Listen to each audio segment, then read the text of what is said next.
Olá, tudo bem? Vamos começar aqui o último caso da série de criminosos arrependidos.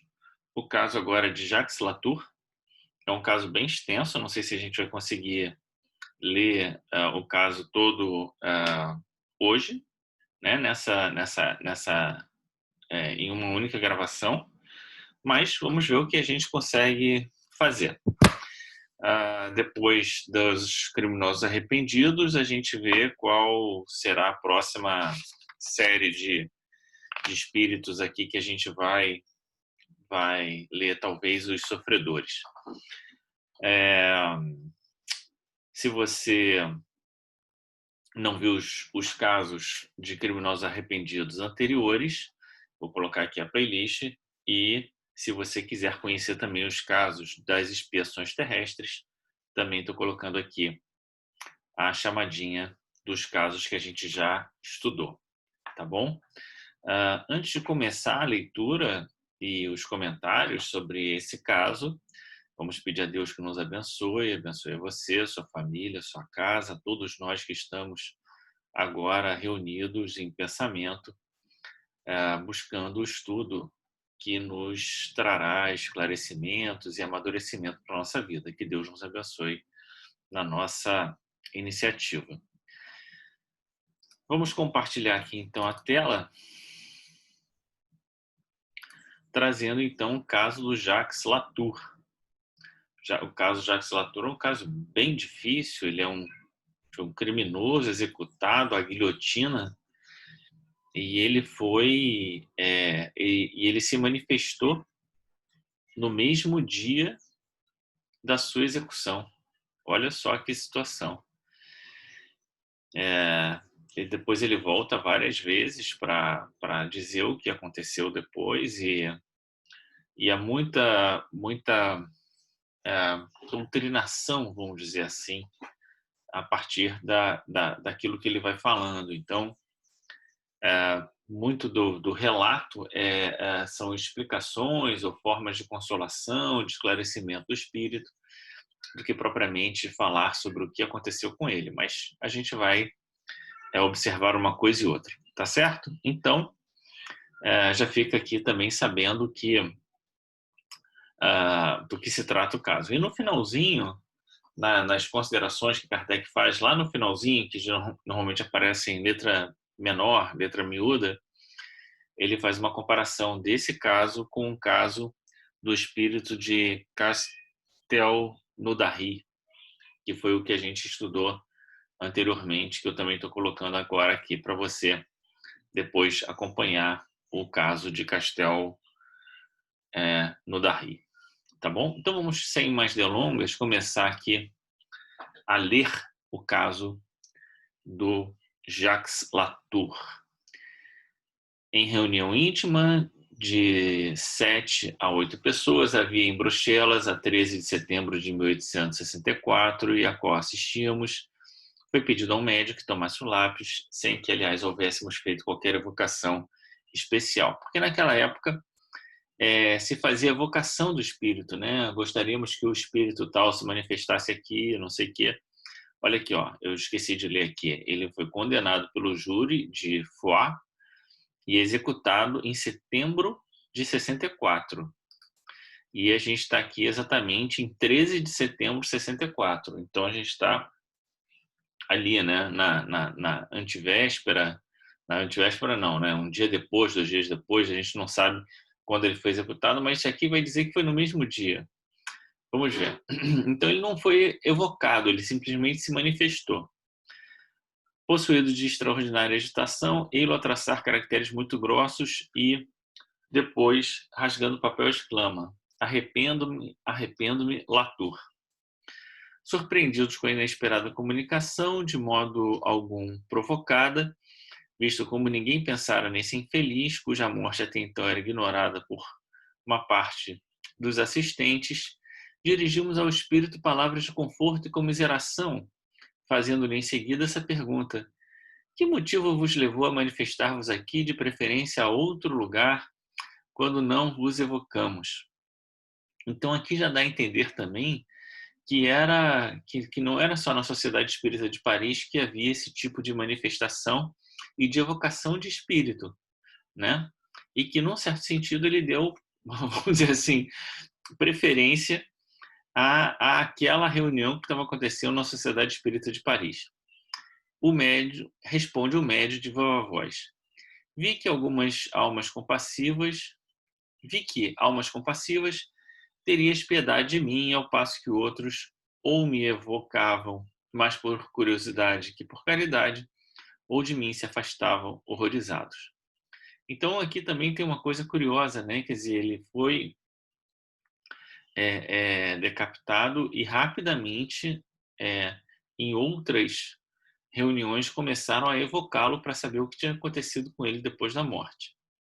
Então esses relatos que a gente vê aqui no Céu e Inferno, eles parecem ter sido muito frequentes de acontecer, de chamar os espíritos, de evocar os espíritos para saber o que tinha acontecido com eles após a morte. Mas não foi o caso aqui do Jacques Latour, como a gente está vendo, né?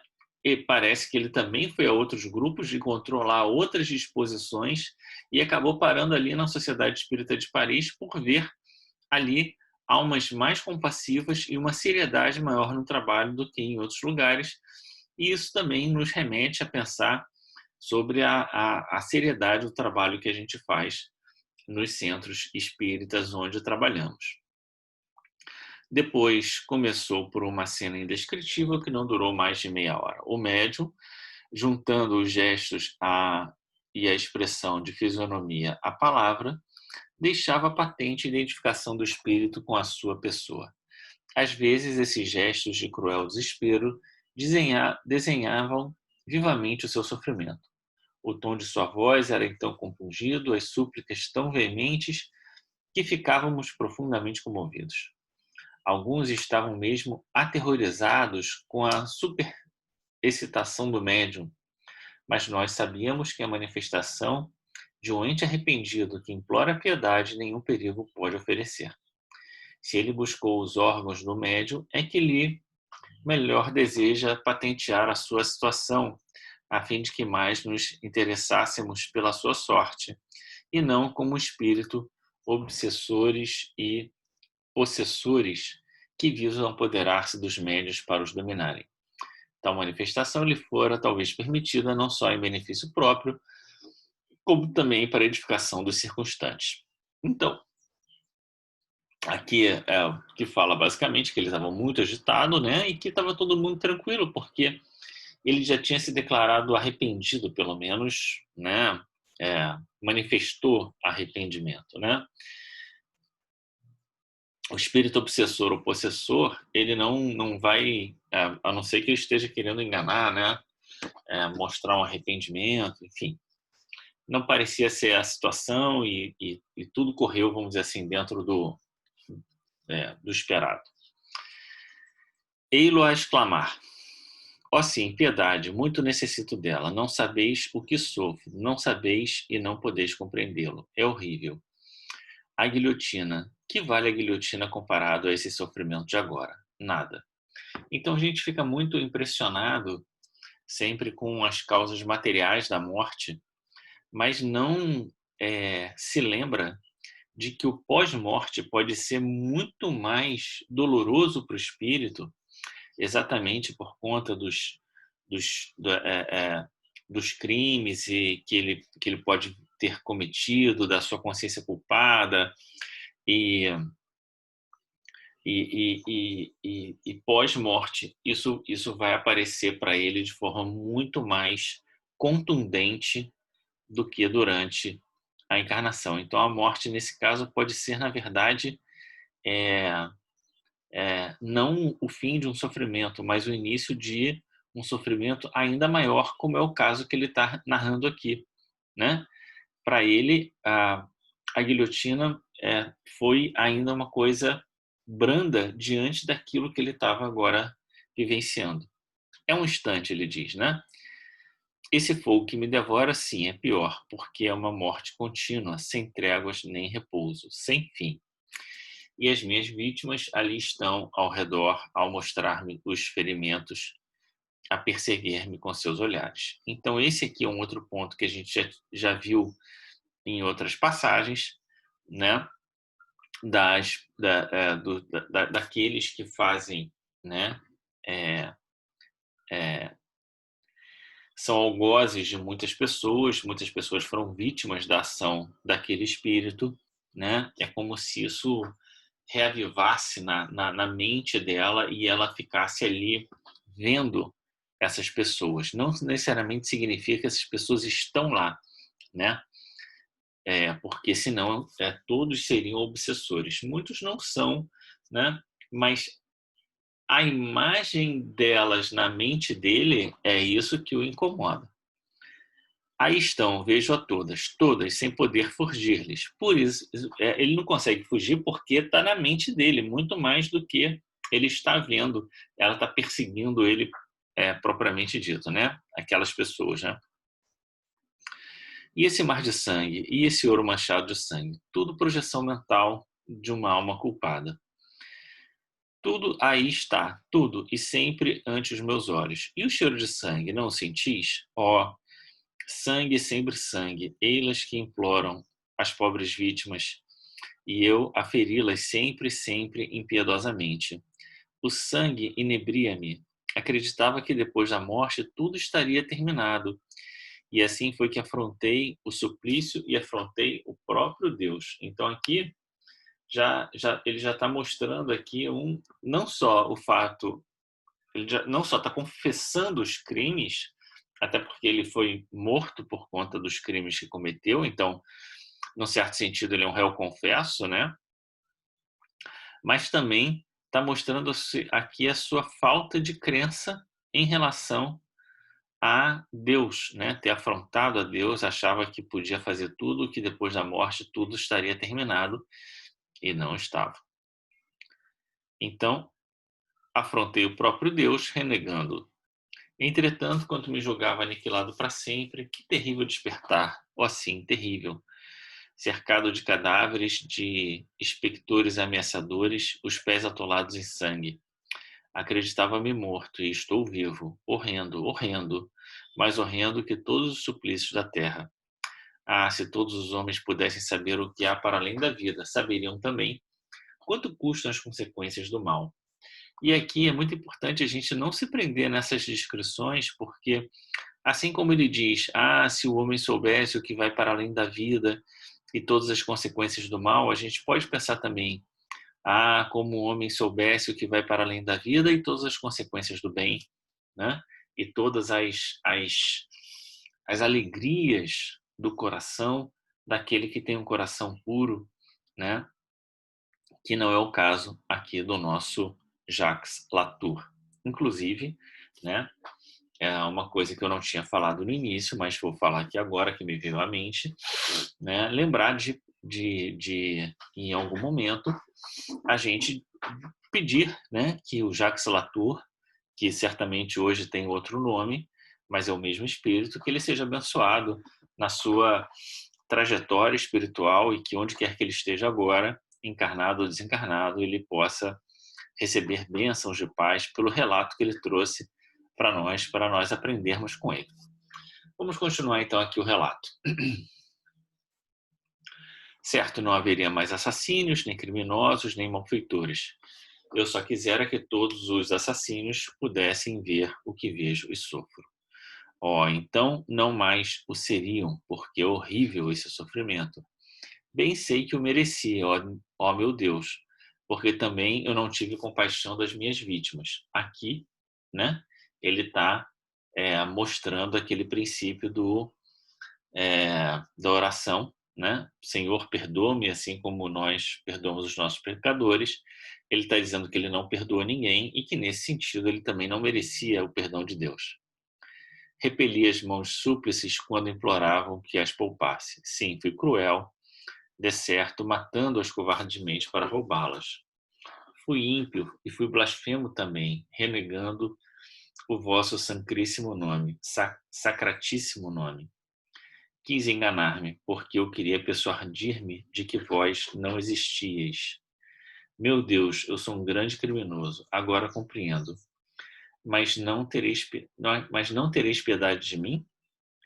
Vós sois Deus, isso é a bondade e a misericórdia. Sois onipotente, piedade, Senhor. Piedade, eu vou-lo peço. Não sejais inexorável. Libertai-me desses olhares odiosos, desses espectros horríveis, desse sangue, das minhas vítimas, olhares que, quais punhaladas, me varam o coração. Vós outros que aqui estáis, que me ouvis, sede bondosos, almas caritativas. Sim, eu o vejo. Sei que tendes piedade de mim. Não é verdade? Haveis de orar por mim. Ó, eu vou-lo suplico. Não me abandoneis como fiz outrora aos outros. Pedirei a Deus que me tire esse horrível espetáculo ante os olhos, e ele vos ouvirá, porque sois bons. Imploro, orai por mim. A gente vê uma súplica quase desesperada, né, do espírito buscando um alívio para os seus tormentos, né? O que ele estava passando não eram nem dores, eram tormentos mesmo. É muito próximo daquilo que a gente escuta, né?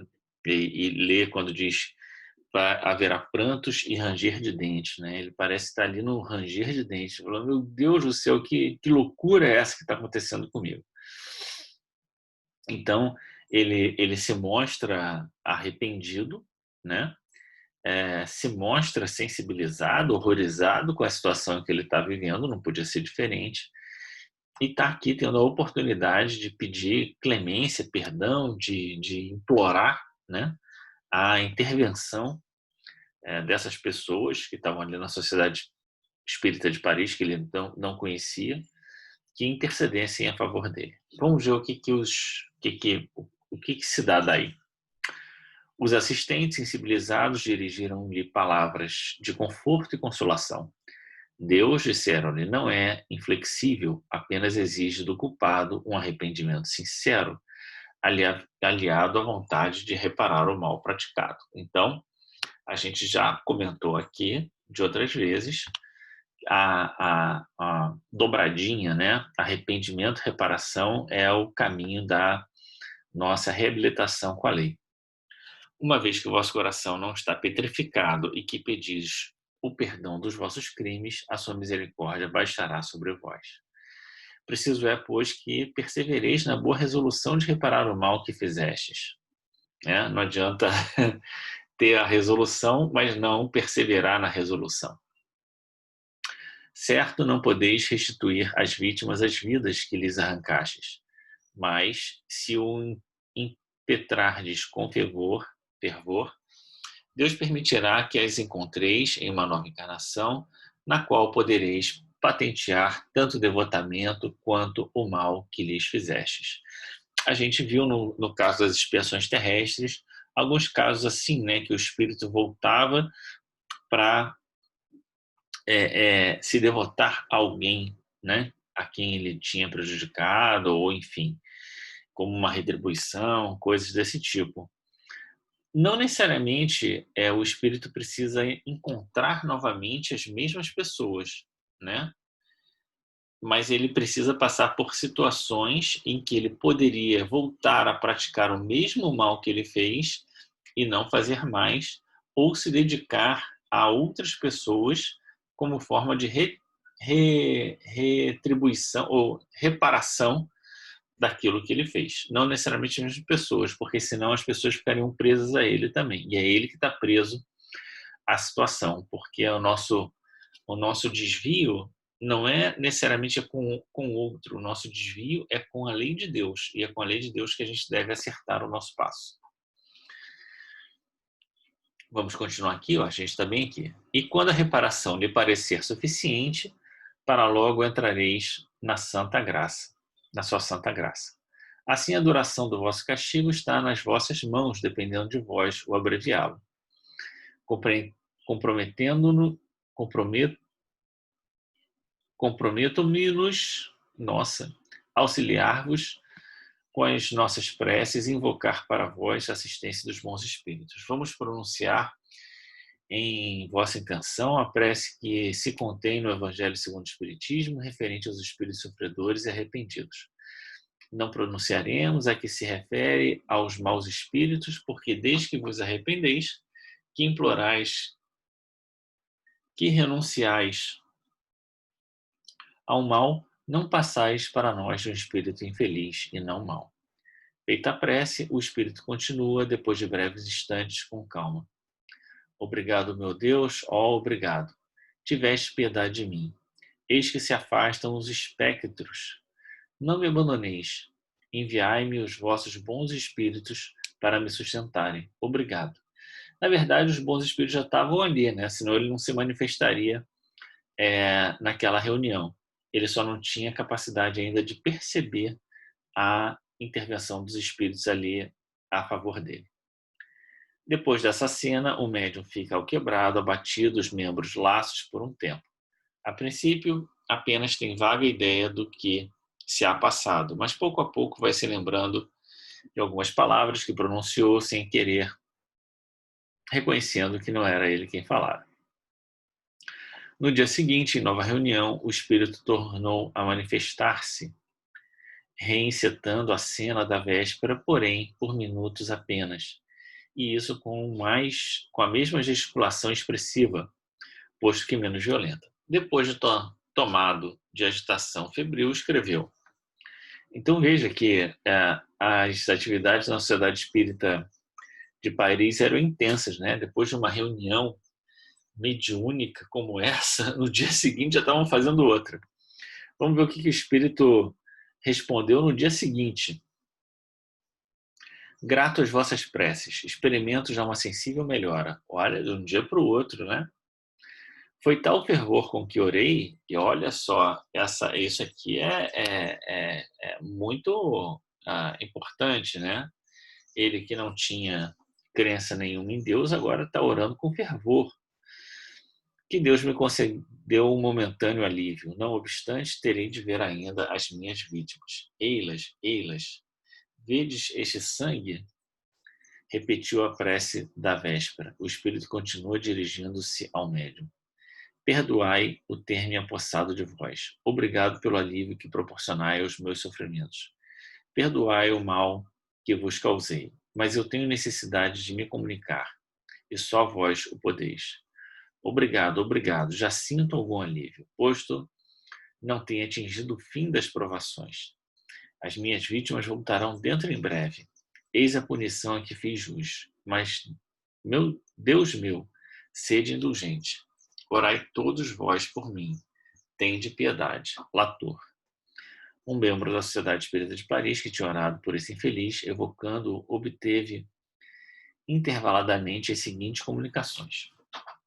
Então a gente vê que mesmo depois da prece, mesmo depois de ele ter ido ali, os sofrimentos dele no mundo espiritual não terminaram, né?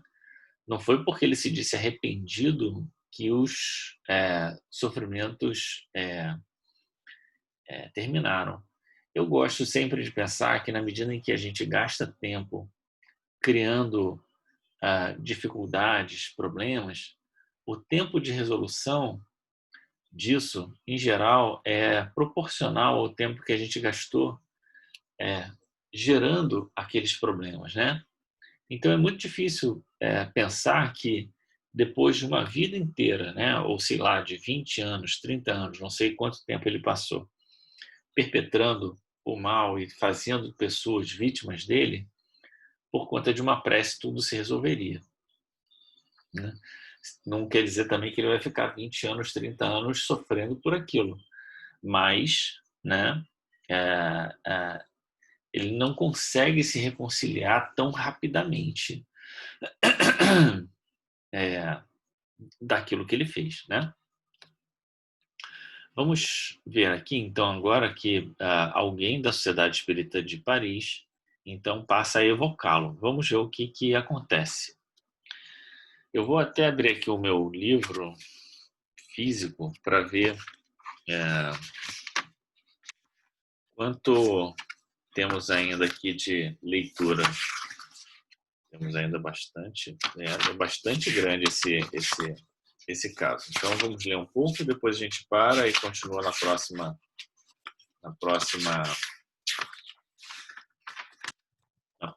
no próximo vídeo. Vamos ler mais esse pedacinho aqui. Fui evocado quase imediatamente depois da minha morte, porém não pude manifestar-me logo, de modo que muitos espíritos levianos tomaram-me o nome e a vez. Aproveitei a estada em Bruxelas do presidente da Sociedade de Paris e comuniquei-me com a aquiescência de espíritos superiores. Voltarei a manifestar-me na sociedade a fim de fazer revelações que serão o começo da reparação das minhas faltas, podendo também servir de ensinamento a todos os criminosos que me lerem e meditarem na exposição dos meus sofrimentos. É somente sobre o espírito dos homens fracos ou das crianças que a narrativa das penas infernais pode produzir efeitos terroristas. Ora, um grande malfeitor não é um espírito pusilânime, e o temor de um polícia, é para ele mais real que a descrição dos tormentos do inferno. Eis porque todos os que me lerem ficarão comovidos com as minhas palavras e com os meus padecimentos, que não são ficções. Não há um só padre que possa dizer que viu o que tenho visto, porque tenho assistido a torturas dos danados. Mas quando eu vier dizer: eis o que se passou após a minha morte, a morte do corpo. Eis a minha enorme decepção ao reconhecer-me vivo, ao contrário do que supunha e tinha tomado pelo termo dos suplícios, quando era o começo de outras torturas, aliás, indescritíveis.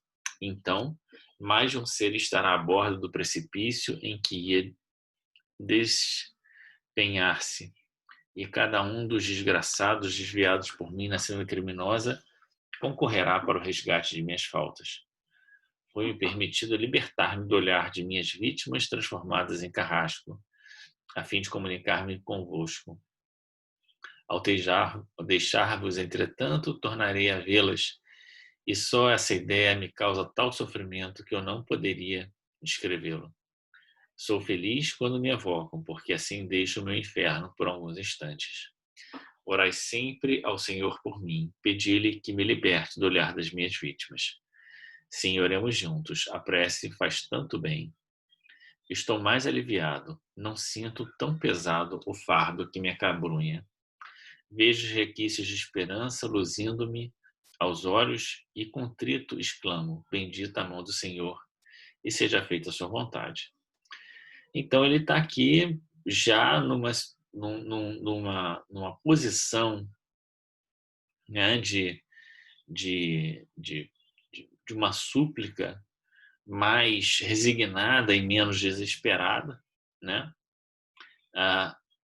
Há um trabalho sendo feito a favor dele, mas isso não o retira imediatamente, como eu havia comentado, das suas dores mais pungentes, né, das suas dificuldades mais acerbas e principalmente do olhar das vítimas que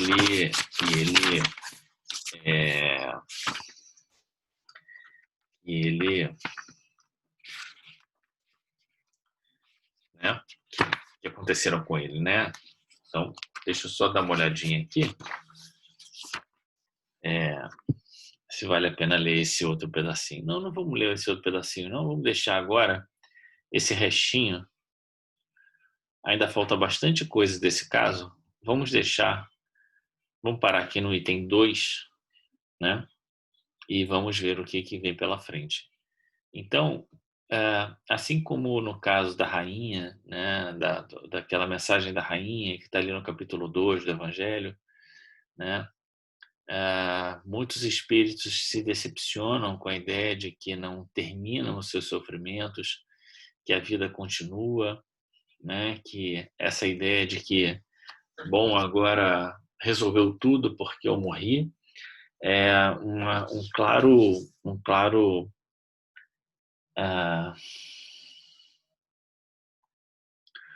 engodo, né? Não vai terminar, né? A vida vai continuar.